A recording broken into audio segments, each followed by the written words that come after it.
तुम्हाला ही समोसे बनवणं अवघड वाटतं का? मग आजची ही मिनी समोसा रेसिपी खास तुमच्यासाठी. अगदी सोप्या पद्धतीने, कमी मेहनतीत आणि परफेक्ट आकाराचे खुसखुशीत समोसे बनवूयात. आतलं सारण अतिशय भन्नाट चविष्ट असं असणार आहे. व्हिडिओ शेवटपर्यंत बघा, म्हणजे सांगितलेल्या सगळ्या छोट्या-छोट्या टिप्स तुम्हाला समजतील आणि परफेक्ट असे समोसे तुम्ही बनवू शकाल. सगळ्यात आधी घेऊया समोसाच्या बाहेरच्या कव्हरिंगचं पीठ भिजवायला. यासाठी 1 वाटी मैदा, यामध्ये 1 चमचा ओवा हातावरती छान बारीक करून घालायचा. यामुळे ओव्याचा फ्लेवर छान पिठामध्ये एकजीव होतो. चवीप्रमाणे मीठ घालायचं आणि 1 चमचा 1 ते 1.5 चमचा अमूल बटर घालायचं. बटर किंवा तूप काही घालू शकता, फक्त घालताना रूम टेम्परेचरचं घाला. खूप जास्त पातळही घालू नका, कारण बटर थोडंसं घट्ट असेल तर ते पिठामध्ये व्यवस्थित असं आपल्याला रफली मिक्स करता येतं आणि यामुळे आपल्या समोश्याला छान खुसखुशीतपणा येतो. त्यामुळे ही टिप आवर्जून लक्षात ठेवा. कधीही समोश्याचं पीठ भिजवताना यामध्ये तूप किंवा बटर घालताना ते घट्ट घाला, रूम टेम्परेचरचं घाला. चला, आता हाताने छानपैकी हे बटर मी पिठाला एकजीव करून घेते. तुम्ही बघू शकता कसं दाणेदार असं हलकंसं पीठ झालंय. आता यामध्ये अगदी थोडं थोडं पाणी घालत घट्टसर असं पीठ भिजवायचं. पीठ अजिबातही मऊसूद किंवा मीडियम घट्ट न भिजवता छान याचा घट्ट गोळा करायचा.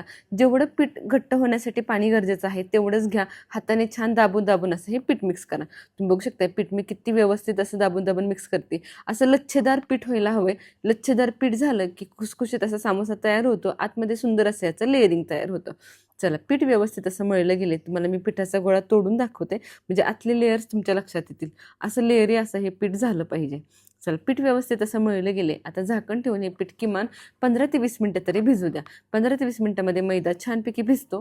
पीठ छान भिजलं की घट्टसर जरी पीठ असलं तरी त्याची व्यवस्थित अशी पोळी आपल्याला लाटता येते. आता घेऊयात समोशांचं खमंग असं सारण बनवायला. हे अतिशय स्पेशल आहे. बटाटे घेतले, 3 उकडलेले बटाटे, कोथिंबीर, कढीपत्ता, हिरवी मिरची, हिंग, मोहरी, जिरे, धने, काळी मिरी, लाल सुक्या मिरच्या, लसूण आणि आलं. लाल सुक्या मिरच्या जर अशा लवंग्या नसतील तर तुम्ही बेडगी मिरचीही वापरू शकता. चला, तर सगळ्यात आधी सारणाचं छानसं वाटण बनवून घेऊयात. हे अगदी स्पेशल वाटण बनवायचं आहे, कारण यामुळे आपल्या मसाल्याला खूप छान टेस्ट येणार आहे. 2 चमचे धने, 5 ते 6 काळी मिरी, अर्धा चमचा जिरे. हे राहिलेलं जिरे मी फोडणीसाठी ठेवले. त्यानंतर या सुक्या मिरच्या आणि लसूण आणि आलं घ्यायचं. इथं आपण लाल सुक्या मिरच्या वापरणार आहोत आणि फोडणीमध्ये हिरवी मिरचीही वापरणार आहोत. त्यामुळे तुम्हाला किती स्पायसी मसाला बनवायचा आहे त्यानुसार ह्या लाल सुक्या मिरच्या तुम्ही कमी जास्त करू शकता. चला, त्या सगळ्या गोष्टी ड्राय अशा वाटून घ्यायच्या. पाणी वगैरे अजिबातही घालायचं नाही. अगदी रफली या सगळ्या गोष्टी वाटायच्या आहेत. मसाला खाताना, समोसा खाताना या मसाल्याचा फ्लेवर इतका भारी तोंडामध्ये येतो की काही विचारायलाच नको. त्यामुळे यातली एकही गोष्ट स्किप करू नका. काळी मिरी असेल, लाल सुक्या मिरच्या असतील किंवा धने असतील, या सगळ्यांचा फ्लेवर भन्नाट असा येणार आहे. चला, आता घेऊयात मसाल्याची फोडणी करायला. पॅन छानपैकी गरम करायचं. यावरती 2 ते 3 चमचे तेल घालायचं आणि तेलावरती सगळ्यात आधी मोहरी, जिरे आणि हिंग घालून घ्यायचं. कधीही फोडणी करताना तेल छानपैकी गरम करायचं, म्हणजे सगळ्या गोष्टी छान लगेच तेलामध्ये फुलतात आणि याचा परफेक्ट असा फ्लेवर आपल्या भाजीला भेटतो. चला, त्यावरती हिरवी मिरची आणि कढीपत्ताही घालून घेतलाय. फोडणी छानपैकी परतवून घ्यायची. आता यामध्ये घालायचे केलेलं वाटण. हे सगळ्या गोष्टी कच्च्या होत्या. आपण यातलं कोणतीही गोष्ट भाजून घेतली नव्हती, म्हणजे जिरे, धने. त्यामुळे आता सगळ्या गोष्टी व्यवस्थित अशा भाजून घ्यायच्या. किमान 2 ते 3 मिनिटं तरी हे सगळे मसाले छान भाजून घ्यायचे. मसाला सुंदर असा ड्राय झालाय. तुम्ही बघू शकता सगळ्या गोष्टी किती छान अशा भाजल्या गेल्यात. आता यामध्ये पाव चमचा हळद घालायची. त्याचबरोबर चवीप्रमाणे मीठही आपण फोडणीमध्येच घालून घेणार आहोत. फोडणीमध्ये मीठ घातल्यामुळे फोडणीमध्ये ते छान मिक्स होतं, एकजीव होतं आणि भाजीला खूप सुंदर असं लागतं. चला, इथं मी साधारण अर्धा ते पाऊण चमचा मीठ घातले. जेवढा तुमचा बटाटा आहे, जेवढी तुम्ही भाजी बनवणार आहात त्यानुसार तुम्ही कमी जास्त मीठ करू शकता. बरं, ही भाजी अगदी मल्टिपल यूज आहे. तुम्ही कुठेही ही भाजी वापरू शकता, म्हणजे कोणत्याही रेसिपीमध्ये आरामात हा मसाला जातो. चला, आता हाताने अशा पद्धतीने स्मॅश करत करत बटाटा घालायचा.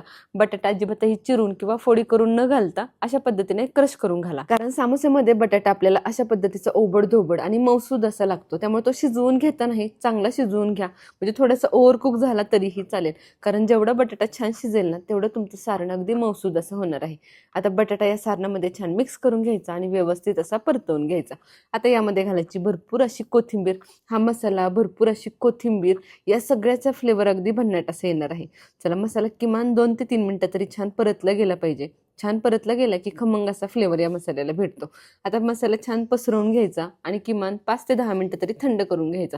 थंड केल्यानंतर तुम्ही आरामात त्याला समोस्यामध्ये वापरू शकता.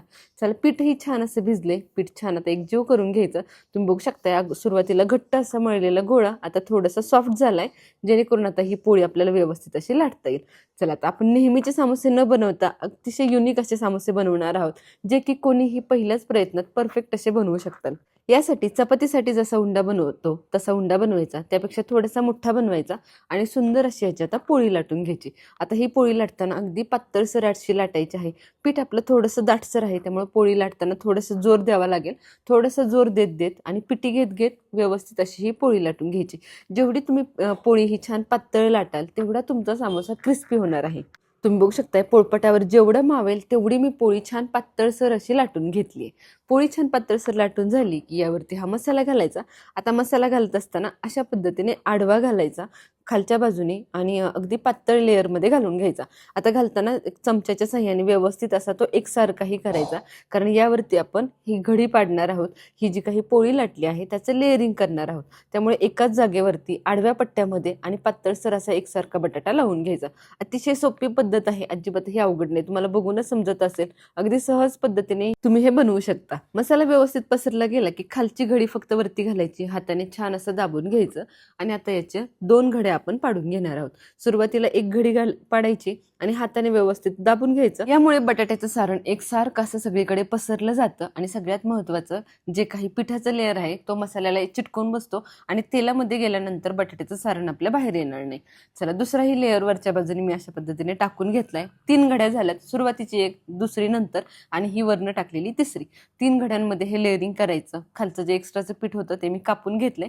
हाताने परत एकदा मी व्यवस्थित असं हे पीठ दाबून घेतलंय. व्यवस्थित असं याला प्रेशर दिले. आता याचं कटिंग करायला घेऊयात. कट करत असताना सुरुवातीला ज्यामध्ये मसाला नाहीये तो भाग कट करून घ्यायचा आणि अशा पद्धतीने समोसा असतो त्या पद्धतीने त्रिकोणी काप करून घ्यायचे. म्हणजे हा छोटूसा मिनी समोसा तयार होतो.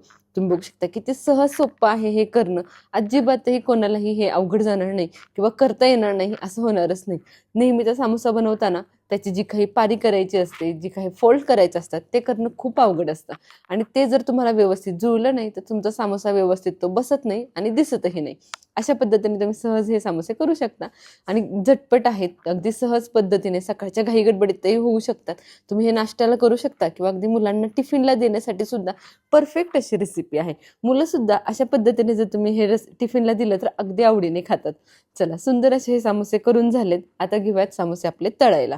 तळताना तेल छानपैकी गरम करून घ्यायचं. तेल घालताना सुद्धा समोसे आपले बुडतील इतपत तेल घाला. तेल जर खूप जास्त कमी असेल तर समोसे आपले तेलकट होतील. आता तळत असताना तेल छानपैकी गरम होऊन द्यायचं. गरम तेलामध्ये समोसे घालायचे आणि त्यानंतर दोन्ही बाजूनी खमंग खुसखुशीत होईपर्यंत भाजून घ्यायचं. सुरुवातीला समोसे लगे पलटी करायचे नाहीत. छानपैकी आणि शेप पकडला की हे समोसे लगेच पलटी करून घ्यायचे. कडेने जरी समोसे ओपन असतील ना तरी खूप जास्त यातलं सारण बाहेर येत नाही. अगदी हलकंसं कडेचा फक्त भाग थोडासा बाहेर येऊ शकतो, परंतु आतलं सारण आहे असं राहतं, कारण आपण घेतानाच याला छान प्रेस करून घेतलं होतं. चला, सुंदर खमंग असे कलर येईपर्यंत याला भाजून घ्यायचं. तुम्ही बघू शकताय, बघूनच याचा खुसखुशीतपणा जाणवतोय. पीठ जे आपण हाताने व्यवस्थित असं मळून घेतलं, बटर अगदी व्यवस्थित घातलं, त्याचा हा परिणाम आहे. तुम्हाला नंतर हे समोसे अगदी खुसखुशीत असे खायला भेटतात आणि कितीही वेळ जरी समोसे हे बाहेर राहिले तरी एवढेच ते खुसखुशीत असे राहतात. अजिबातही सॉफ्ट होत नाहीत. एक समोसा तुम्हाला तोडूनही दाखवते. बघूनच तुम्हाला समजत असेल की किती खुसखुशीत असा समोसा तयार झालाय. सारणही यातलं अप्रतिम असं आहे. टोमॅटो सॉस बरोबर मी हे सर्व केले. तुम्ही हे समोसे कसेही सर्व करू शकता. टोमॅटो सॉस बरोबर, ग्रीन चटणी सोबत किंवा असेच जरी समोसे खाल्ले तरी अतिशय भन्नाट असे लागतात, कारण यातला मसालाच आपण इतका टेस्टी असा बनवलाय. चला, तुम्ही सुद्धा या पद्धतीने हे समोसे नक्की ट्राय करून बघा. अगदी एखाद्या स्वीट होम मधल्या समोस्याने मागे सरते असे समोसे घरच्या घरी तयार होणार आहेत. कशी वाटली रेसिपी मला कमेंट सेक्शनमध्ये नक्की सांगा. रेसिपी आवडली असेल तर व्हिडिओला लाईक करा, बनवायचं असेल तर सेव्ह करा, कोणाकडून बनवून घ्यायचं असेल तर मात्र शेअर करा आणि अशाच खमंग रेसिपींसाठी शुभज्योत रेसिपी चॅनलला सबस्क्राईब करा.